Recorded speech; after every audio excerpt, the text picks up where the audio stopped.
Hello and welcome to Sensitive Changemakers, the podcast where we celebrate the power of sensitivity and introversion in leadership, entrepreneurship and beyond.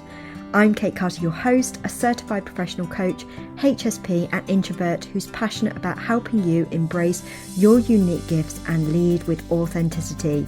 Let's dive in. Hello and welcome to Sensitive Changemakers. I hope, as always, this episode is finding you well. I am feeling so excited about this topic. This is something that I feel really passionate about, and I'm going to explain a little bit about why.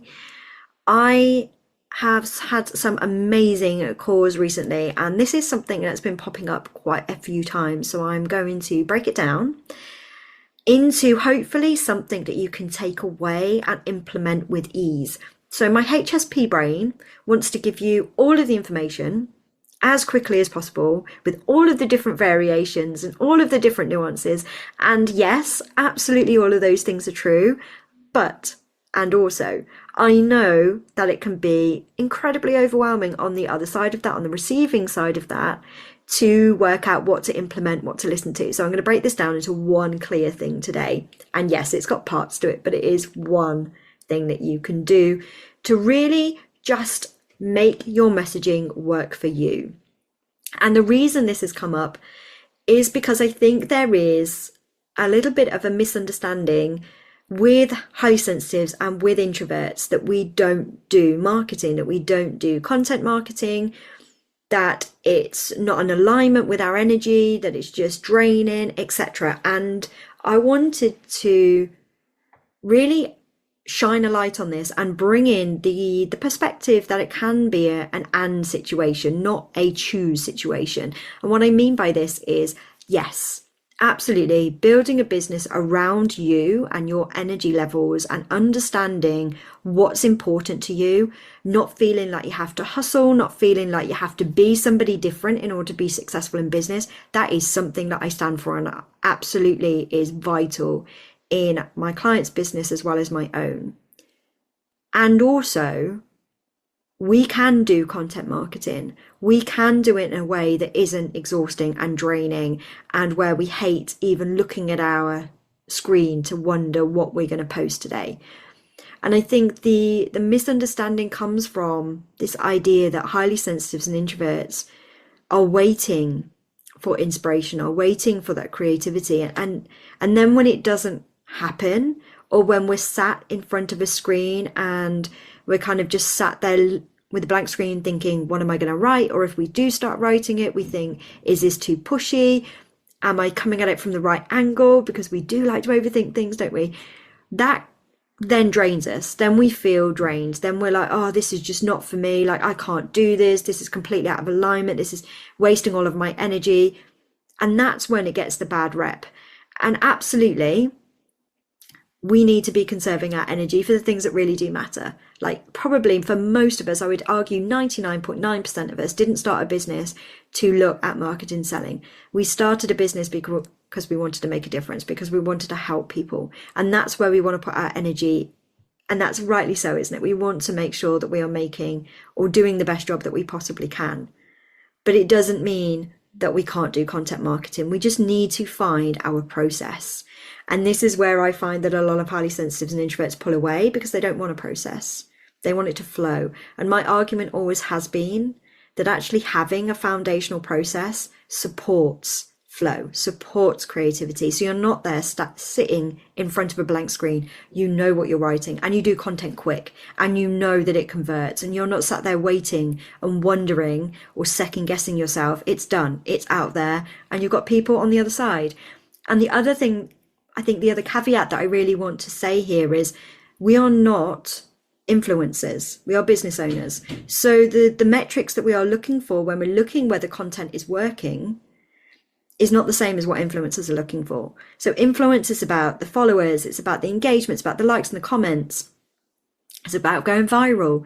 With business owners, we're not looking at the same metrics. Loads of people, myself included. So I had a call with a new prospective client today. She has never liked a piece of my content. She has never commented, but she booked a call. So we are not looking at necessarily the engagement. Yes, we want new followers in. We always want to be having that flow of new followers, cold leads to warm leads to conversion. We always want that. We want that flow going through our business, but we don't need to focus on solely just growing our audience. We need to make sure that we are converting our audience as well. So I just want to kind of caveat that by saying when we're looking at our metrics, we want to be looking at the data behind the content. Are people taking that next step? Are they clicking on the link? Are they booking in the call? Are they downloading the guide? Whatever lead magnet you have out there or whatever course you're selling, what is the data telling you? That's the place to look at. It's not in the comments or the likes. Okay, so I hope that makes sense so far, because I think, again, some people think, oh, I only got so many comments or so many likes on a post. But when I actually ask, they're like, yeah, well, I had, 2 calls, or I had 3 people download my guide. I'm like, great, that's working then. We don't need to worry about looking at the likes. We need to be looking at whether there is action on the other side of things. Okay, so we're going to dig into today. We're going to look at one thing that you can do that is going to support your messaging. And I'm just going to, as you know me, I love language. So content marketing is using content to sell. Okay, so this is content. When we use the word content, we're looking at the platform that we're using. We're looking at the type of content that we're using. Is it going to be reels? Is it going to be a carousel? Is it just going to be a post? That's the content. Messaging is what goes into your content. That is the captions that you use.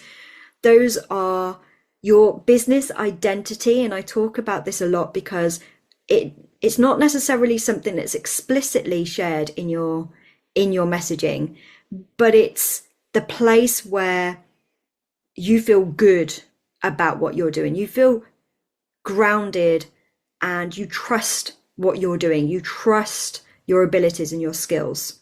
That's that business identity. It's who you are as a business owner. It's what you stand for. It's how that comes across and how you articulate that. And like I said, it may not be explicitly, it might be implicitly, but it's how you're sharing that in the content itself. So business identity is a huge part of that. But messaging is everything. So it's when you go to a networking event and you talk to people about your business, that's messaging. It's just in a different format. When you write content, your messaging is in your content. When you write emails, your messaging is in your emails. When you're doing podcasts, your messaging is in your podcast. So messaging goes over everything. And content creation or content marketing is just one of those aspects where messaging can often be present, or is definitely present. And it does work. Now, I have built my business on organic content marketing. Over the years, I have been open to constantly looking at refining what I've been saying and making sure that I'm getting better and better at sharing my messaging and articulating how I support people. So that is for a kind of hopefully useful background as to what messaging is and how it's different to content marketing, or how messaging fits into content marketing. Now we're going to look at today clarity. So this is just one aspect, like I said, trying to kind of reel in that HSP part of me that just wants to give you everything and break it down into one simple thing that you can go away and look at. So clarity is one of these pieces that runs through all of your messaging and hopefully support you in shifting your perspective or going away and looking at your content with new eyes. So I'm going to break these down into a couple of points and hopefully you'll have something here that you can think about. So point 1, the first point that I really want to highlight here is the voice that you are using. Now we're talking specifically here about content that you want to convert. So we are talking about what I like to call action-based content. So we're asking our audience to take that next step. Okay, so we're selling. Now, when we are selling, when we're marketing in this way, we can often find ourselves, especially highly sensitives, using a passive voice because it's a softer approach. It feels more gentle, and there's a really nice intention behind this because we don't want to be pushing, we don't want to be icky, we don't want to be kind of salesy. So you might find yourself saying things like, this program is for people who are looking for. you may find yourself saying things like, the offer is for you if you find yourself da da da. It's quite passive. So anything with an ing, anything that is like a was. So a good example here, and it not necessarily in sales, but the offer was sent to you is passive. I sent you the offer is active. So I hope you can hear those two differences. And you may not be aware that you're doing this in your content marketing. I know that I've been guilty of this in the past, and it's so much more powerful for us to use active language. So a much more direct, like, you, I can help you too. I know these are quite basic ideas, but you get, and this is why I wanted to break it down into really simple steps. But you can hear that people are much more likely to be able to see themselves in your content and to picture themselves in your program if you're using that more active voice. So that's our first point. I think it's useful to just go away and have a look at your content. And is there any places where you're using passive voice, and can you change it into active? And I would argue, especially in those first couple of lines, because we really want to grab the person's attention so that they either read to the end or that they can see themselves as to why this matters to them, which is a great question to ask yourself while you're actually writing content. And I'll come back to this later. But why does the person care about reading this? What's in it for them? Such an important question. So step 2, or point 2, is cutting the fluff but keeping the meaning. So extra words can dilute our message and make us sound less certain. And people will not buy from people that feel uncertain. They want to have that certainty. They want to have that confidence. They want to know that the person they're buying from has got their back. And this is why people talk about authority. This is why people talk about mastery and expertise, because that's when people buy, when they go, oh, this person's got it sorted. Like, she knows exactly what she's talking about. I'm going to buy her stuff. That's why. It's because they've got that certainty and that confidence. Now, you don't necessarily need to have confidence straight away, but I always argue that you can cultivate self-trust from very early on. So when you're looking through your language in your content, are you adding in words? And I'm so guilty of this. That again, anything you hear me say, you always know this, guys. There's never any shame or any judgment. Everything I talk about, I've been there myself at some stage, and it's all a learning process, isn't it? So when we are using our content or talking in our content, we may use extra words. I know I used to use words like may or could, can, and they just put, without us realizing it, they put an element of doubt into the reader's mind. Well, can they help if they're just saying it is possible? So we want that certainty. And that certainty normally comes from being more concise rather than using that fluffy language. And I'm going to give an example so that you can hear. Now, this is more of a sales pitch, but you can apply this same concept in your messaging. So I've got here, this is from my personal business. This program is for you if you want to know how to build a business with mindset, strategy, and soul. Now, I'm hoping you can hear that. And for some of you might have already switched off already, because you'll be like, I don't even know what that means. I mean, I understand the words, but I don't see myself in that. I don't really understand the tangible results. Like, what am I getting out of that? It all makes sense, doesn't it, in a way? Like mindset, yep, know what that is. Strategy, yep, know what that is. Soul, yep, know what that is. But actually, what does it look like? There's no picture being built there. There's no tangible results. There's nothing that the reader can really grab onto to go, yes, this is me. So if I changed it, that's more of a fluffy version. If I changed it to more of a kind of more concise, direct one, you know, the program for HSPs who want to make sales with ease without changing who they are. Now, immediately, hopefully you can see you've got HSPs in there, which is who I work with. You've got make sales with ease without changing who they are. Now, the reason that I've actually got make sales with ease is because this is a secret desire, or what I consider a secret desire of my people. Because if I really look at what my people desire and want, they do desire money, they do desire more sales, they do desire more clients, because they want that stability, they want that security that that money and that consistency brings to their life. And there's nothing wrong with that. But I do think that, again, there's this idea in the online space that if people know that that's what they want, then they're seen as a bit kind of icky and a bit salesy and just not a very good person. And I think if we strip it all back, I do think it comes down to that. I'm not a good person because I desire money. And so this is why I say it's a secret desire, because I think if I spoke to a lot of people, what they'd feel happy articulating to me is, I want to make a difference. I want to build a business where I help people. And that is absolutely the truth for them. Like, I'm not saying they're lying, and I've been here myself, so I get it. That's not a lie. They do want to build a business that helps people. They do want to build a business that supports people. But if I said, right, really secretly, what would that mean? What would that look like? Would it look like more clients? It'd look like more money. And the ease part of that is because of what I was talking about right at the start. We often feel that we're not set up for marketing because we're highly sensitive and introverted. We shouldn't be doing this. It's out of alignment. And actually, I think my job as a HSP coach is to show my people and to show my clients it can be easy. You can do this by having a foundation, by having a process, and it can become repeatable. You can do it time and time again, and you're not sat there for hours trying to think of what to write.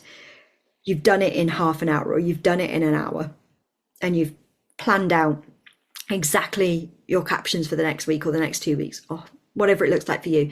But it's easy to do. So it was really important for me to have that ease in there, because I know that it generates a picture in people's heads of, oh, I can do that. And it does get to be easy, and I'm not there struggling. So those bits, I'm hoping that makes sense. So going from that fluffy, and I'm going to read it again, that fluffy version of this program is for you if you want to know how to build a business with mindset, strategy, and soul. Yeah, we understand the language, but we don't have a clear idea if this is for us. 2, the more direct, concise statement, which is the program for HSPs who want to make sales with ease without changing who they are. And again, that without changing who they are is just kind of a nod to, you get to do it your way. You don't have to follow somebody else's shoulds or somebody else's blueprint. You get to do it your way. Again, that's a huge staple in my business, supporting clients. So that getting rid of fluff and speaking more directly and concisely to our audience, you can see, hopefully, just on the receiving end of that, how that makes a difference. So again, an invitation to go and have a look at your content, at your messaging, and just see, is there anywhere that I can be more specific, where I can actually drag out what their key desire is? What do they really want? Maybe underneath what they're happy telling people, their secret desire even, what do they really, really, really want? And how can you talk to that and see that and show them that it's possible for them? And if you can bring in tangible results there, even better, because then you're building that real clear picture. Okay, 3rd one. The last one is really breaking it down, or really making it easy for them to say yes. So on a more technical side, this is making sure the link is available and that you say, click the link here. Or with Instagram, you share it to stories and put the actual link there, so it's even easier for them. So technical side, really easy to do, just making sure that it's easy to click, to find, to say yes to. And then the more language side of things is, why do they care? And this is what we were talking about earlier. Why should our people care about clicking that next step, whether that's a lead magnet, downloading a lead magnet, whether that is getting on a call with you, whether that is going to find out more information about your course and putting themselves on the wait list? Why do they care? What is in it for them? What will they know, feel at the end of it? And emotion here is so, so key. And I've said before, you don't necessarily need to talk about emotion, but you can paint a picture that evokes emotion. So what I mean here is, instead of saying something like, you will feel less overwhelmed, which, great, I understand the language there, but what does that mean? You are talking to, you will be able to write your content within 10 minutes rather than hours. You will know your sales process, and you will know how to sign clients on repeat. So it's those types of things. And again, just giving some random ideas there, but it's those types of ideas, because suddenly the kind of reduction in overwhelm is implied but it's not explicitly said. So you're evoking that emotion. People are reading it going, oh my God, if I could do that, that would be so much easier for my life if I could write content in 10 minutes rather than taking me days. If I could guarantee that the content's going to convert, that would take so much off my shoulders. So the emotion is implied there, but immediately you can hear the difference. Somebody gets it, right? I get now why it's important for me to get on this call, because I'm going to get X, Y, and Z out the other side. I know now why it's important for me to download this lead magnet. So you can actually hopefully hear how that is important for you as the business owner to articulate, but it's important for them to hear on the receiving end, because then they are more likely to say yes to that next step, whatever that next step is. So I hope that all makes sense. Those are my 3 points, and we are just talking about clarity here. So clarity around messaging and looking at active voice rather than passive, getting rid of the fluff and being more concise, and just really talking to why your audience, or why your reader, why your listener should care about that. Like, what is the next step? Why should they care? And this isn't to dumb down your messaging. I just wanted to kind of finish off by saying this. It's to make it, there's so much noise in the online space. It's to make it easier for you to stand out. It's to make it easier for them to see themselves in the picture that you're creating and presenting to them. It's easier then for them to make a decision. It gets rid of that decision fatigue, because they can clearly see what you do and how you're going to help them. So I hope that really makes sense. Now, I could go into kind of the versions of success, problem awareness, solutions, authority, positioning yourself as the authority and the person to go to. And obviously, yes, we can talk about that in more detail. But I think these 3 aspects here, if you just go away and have a look at those are really going to support you in just making some tweaks into your already good content and making it convert quicker for you. If you do want support on looking at content, especially if you're highly sensitive and introverted, I do have 2 one-on-one spaces for the rest of this year. And I think one may already go. If you don't know the way that I work, I never ever close a sale on a call. It is just not the way I work. It's the highly sensitive and introverted part of me. If you ever got on a call with me, it's either a free session, which is exactly what it says on the tin, a free session, or it's a discovery call. If it's a discovery call, it is about us getting to know each other and whether we're a right fit. And I will always either ask you to go away and think about it, and I will send you follow-up email with everything on there so you've got time to think and process. Or if I don't think we're a good fit, I will signpost you to somebody else who I think is. So I have had 1 phone call already today, and I've sent the email out. We will see how that goes on the other side. So I may only have 1 spot left. I'm not sure yet, but definitely 1, possibly 2. And for this next couple of weeks, I'm offering £500 off the 6-month container. So the 6-month container, this is my baby. This is the thing that I absolutely love doing. This is weekly sessions with Basecamp support in between. So you're always got me in your pocket. I will look over your content. I will give you the feedback to support you in strengthening your messaging so that you actually have content that converts, and in a way that feels like you, that doesn't feel like it's difficult or hard, or that it doesn't fit in with who you are as a person, because fit is huge. And if you want to work out your marketing process, your sales process, because they're not the same thing, in a way that actually is built around who you are as a person and that business identity, then please do take me up on it. I'll put the link in the show notes for the discovery call. I would love to talk to you. And I will be back next time with another episode. Sending you so much love. Take care. Bye. Thank you so much for choosing to listen to this week's podcast with me, Kate Carter. I appreciate you so much. If you enjoyed this show, then please leave a review. Every month I will pick a winner for a free 50-minute coaching session with me. Also, if you know someone who could benefit from listening to this podcast, then please share and help me reach more new entrepreneurs who could benefit from learning their own small steps to take.